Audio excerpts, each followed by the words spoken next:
I do know that we are regularly nominated for and oftentimes win various awards from different a cappella societies that do annual reviews of music. Oftentimes, we'll do really well in categories like original song or original parody or religious content. And those are great. I mean, we love getting those recognitions because it means that people in our industry at a very professional level are aware and are appreciative of the work. Welcome to St. Louis in Tune, where we size up current and historic events involving people, places, and things in areas such as the arts, crime, education, employment, faith, finance, food, history, housing, humor, justice, and sports. Our weekly podcast gives you the edge to live a more informed life. We discuss more than just St. Louis as we connect the gateway city to our country's current cultural fabric and lives.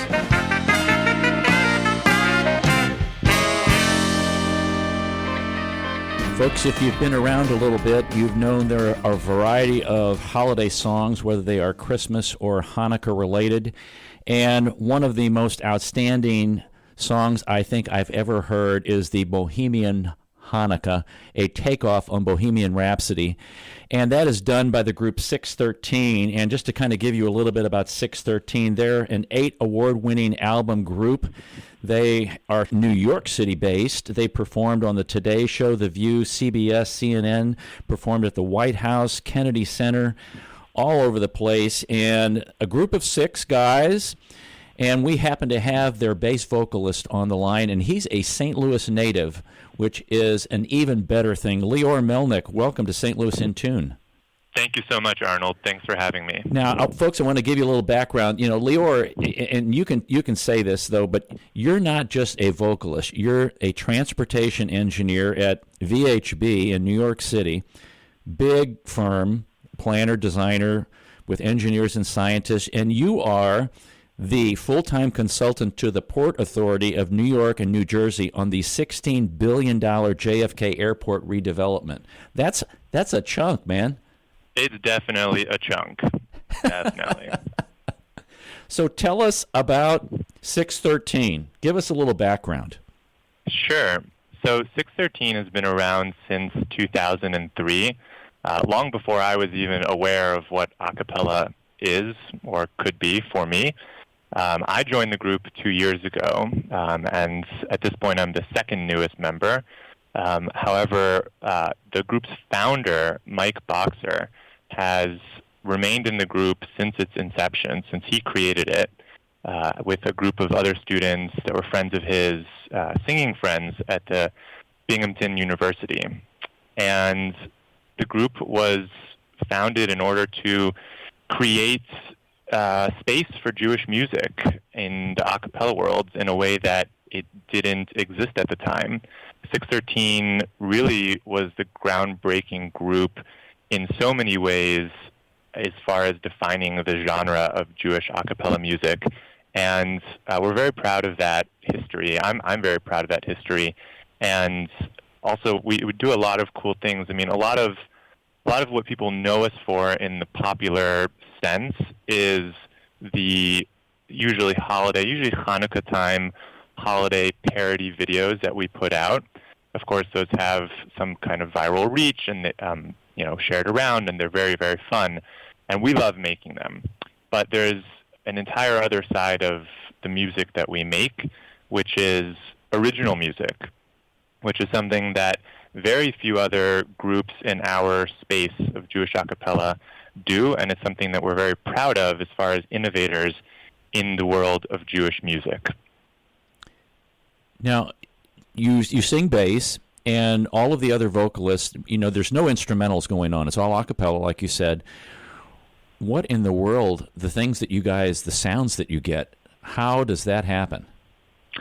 It's a great question, and it's one of those funny quirks of singing a cappella. You learn from a very, early time in whatever group is your first group in a cappella that you have to just be silly with it sometimes, and you have to not be afraid to make ridiculous sounds of different imitations or different effects, because your only instrument is your voice, and whatever else is happening in the song that you are doing a cover of, or whatever it is that is in your original composition, you only have that instrument, which is just your voice. And so you really do have to be creative and really let loose as far as the sounds that come out of your mouth and the shapes that your mouth has to make those sounds as well. Now, a question, and this kind of relates to the original music that you do and then some of the parody music that you do. In either case, how do you decide exactly what is going to be sung? Like maybe in the original, I'm just going to guess now, in the original music, is it all written out? Or do you just have a lead line and then you're all finding your parts along the way? And kind of in the parody, is that the same way? Or how does that work? Just walk us through that. Sure, it's a great question. And it's mostly the former, which is that someone who creates the composition, who composes the song, or if it's in the case of a parody or another cover, usually we'll have one, sometimes two people from the group arranging the song for a cappella. And so it's up to them and their creative vision to determine what the various voices should be doing and saying and the sounds that they should be making and the notes that they should be covering. One of the unique things about a cappella, of course, without instrumental backing, is that we have to create all of the chords ourselves. And so one of the challenges is that you have to have people on every single note that you want in the chord, which is its own set of challenges as far as how to voice people and what everyone's individual parts are. But we do actually do some, I would say, more collaborative or improvisational work together. Oftentimes, someone will bring a finished arrangement to the group, and it'll change a little bit. It will morph based off of the creative instincts of the other musicians. And there's a kind of element of jamming, which is improvisational, which is, whatever seems to move us as musicians in the moment, whatever makes sense for us, that oftentimes, makes its way into the song in some way, shape, or form. And we do actually do one other style, which is completely improvisational, which is that in addition to our recorded music, we do also get hired for performances, some of which are stage performances where we will go and we will perform songs from our repertoire to a usually seated audience.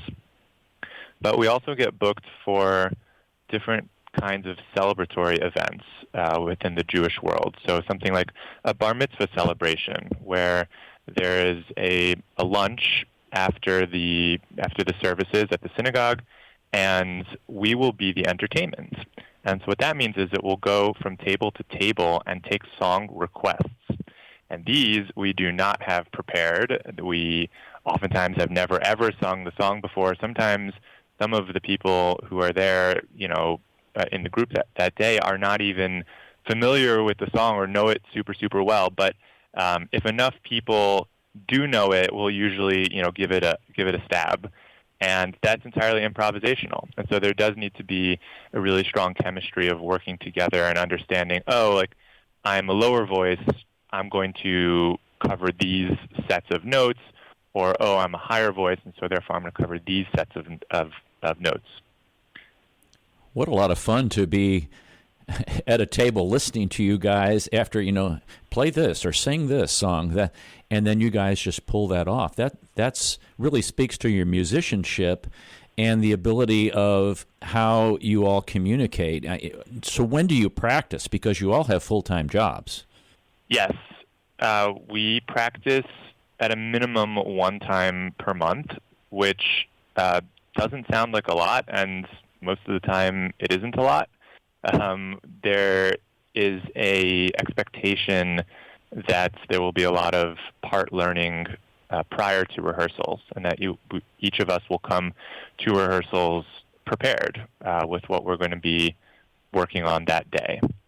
And we do cover a lot of ground in our rehearsal, and additionally, before each kind of what we call stage performances, we'll also have a rehearsal to make sure that everyone is comfortable with the set and that we know when the breaks are and when the talking points are, and that everyone is comfortable with the music that's on the set list for that day. So you have done tours in the past too, correct? Prior to COVID? I'm not sure we've ever done official tours, but we do travel quite a lot for our performances.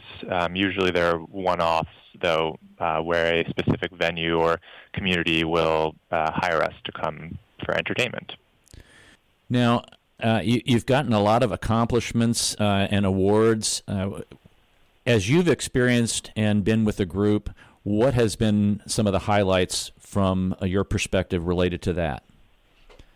Yeah, it's something that is always really nice when other people recognize the work that you do and appreciate it. I would say I'm actually not so super familiar with all the different awards that happen. Oftentimes these are kind of very niche, like a cappella awards, and I'm not always the one who's the most up to speed on them. I do know that we are regularly nominated for and oftentimes win various awards from different a cappella societies that do annual reviews of music. Oftentimes we'll do really well in categories like original song or original parody or religious content. And those are great. I mean, we love getting those recognitions because it means that people in our industry at a very professional level are aware and are appreciative of the work. Now, Lior, when did you really begin to feel like being a vocalist was something that you enjoyed? I know that you had done some work at the University of Pennsylvania, but did that occur prior to that when you were going to school here in St. Louis? It's funny. It actually didn't. I had been involved in music for all of my life, playing instruments. I played piano as a child. I played clarinet, and then when I was at John Burroughs School in St. Louis for high school, I switched from clarinet to tenor saxophone. And so I've always been around music, and music has always been something that is in my family and has been around in our house and in our home. But let's just say that puberty wasn't kind to me in my vocal range, vocal abilities, and so I didn't really consider it at all throughout high school. But I kind of found out about a cappella, and a large part of that was actually finding out about the music of 613. So I was a fan long before I was in the group, and it piqued my interest and my attention because I knew that I had a very low voice and I could sing some very low notes. And as I kind of practiced this out and tried it out on people, they reinforced that. And they said, wow, yeah, you really can sing quite low. When I got to Penn, I wasn't expecting to be accepted to an a cappella group, but was thrilled that I was.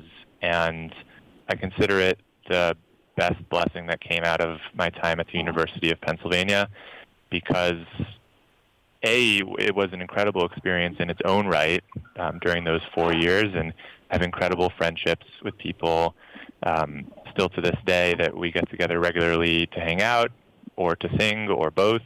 But I'm also very grateful because I'm still doing it, which is something that still blows my mind when I stop and think about it.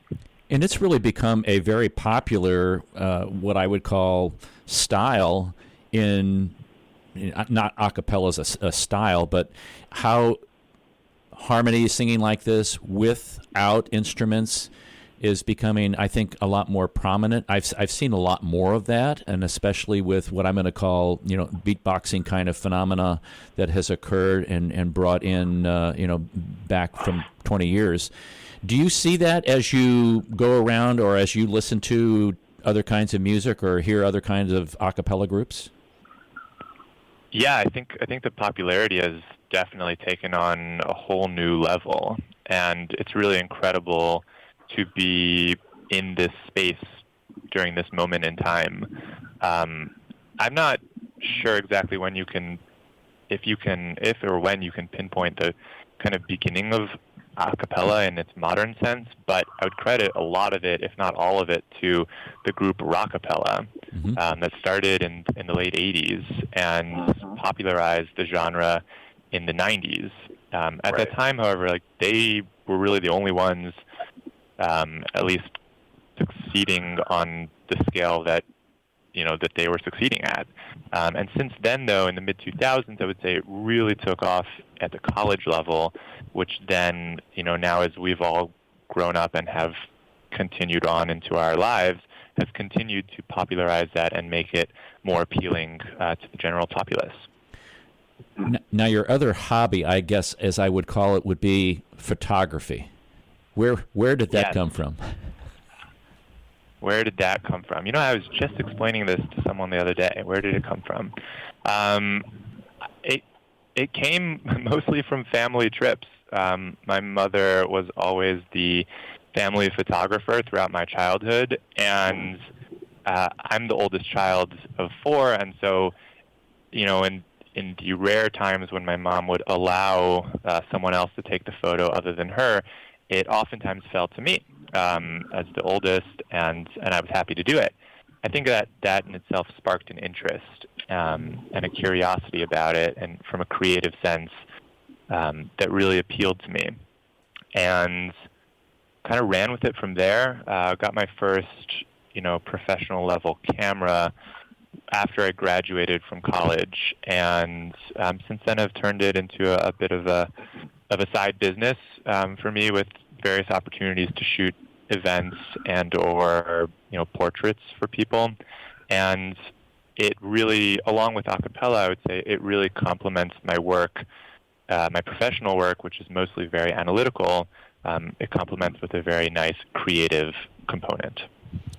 And good musicians like yourself are always very analytical. The math always runs straight up and down, or the kind of linear thinking, because you have to have that orientation to detail to be able to pull off physically and emotionally and musically. And then once you get the technique down, you can actually enjoy the music and really make the music for what it is, rather than being a technician. Did you see that transformation or experience that transformation in your singing? Absolutely.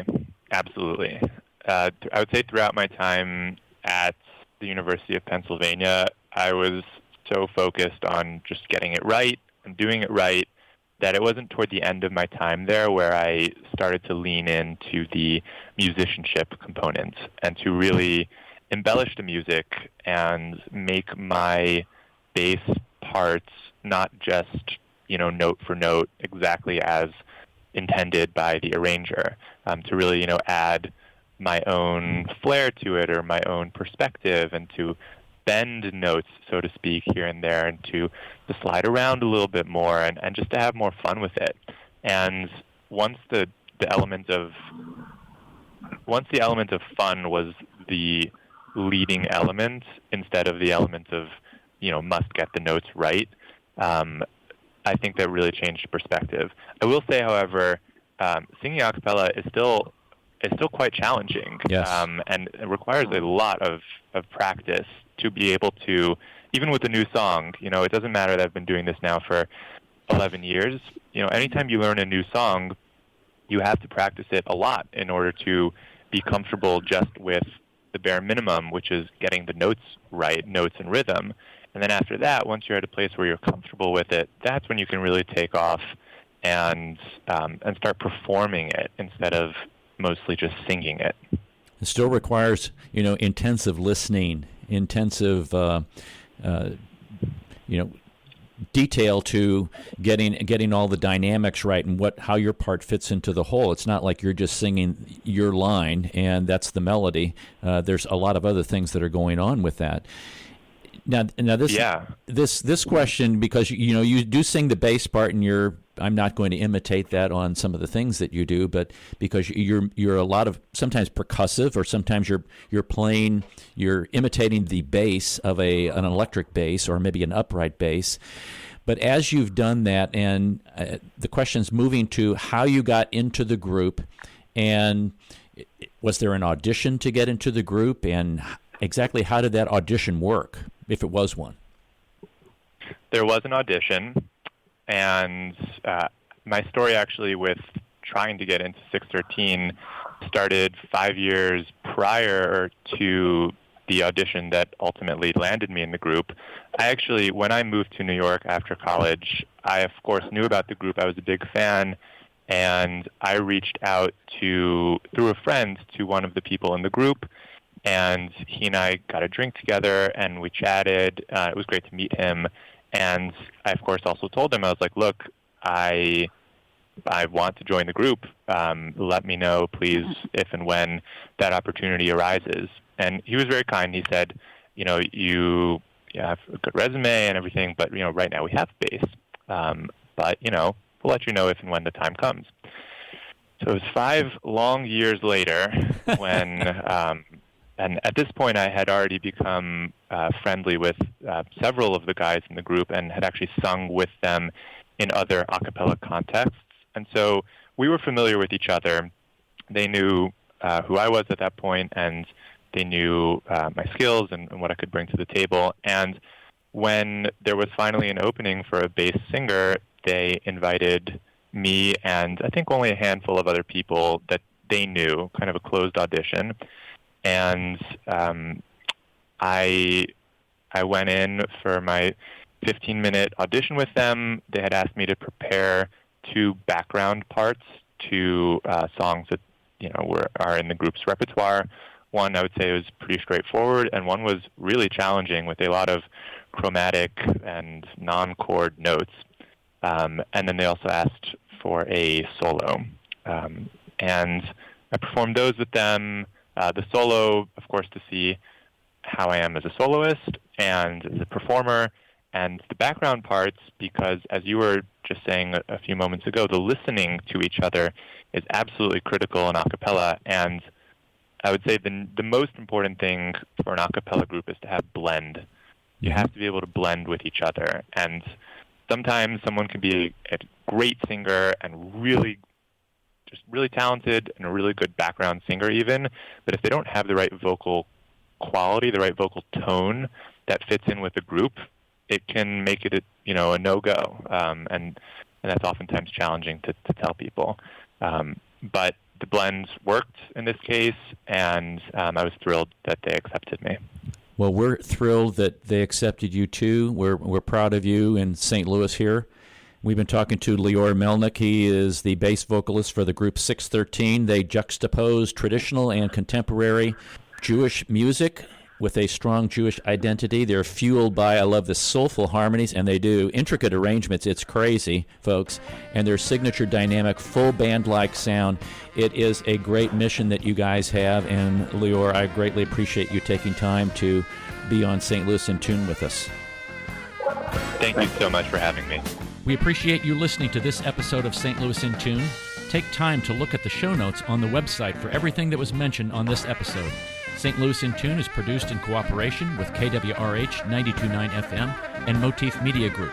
For St. Louis in Tune, I'm Arnold Stricker.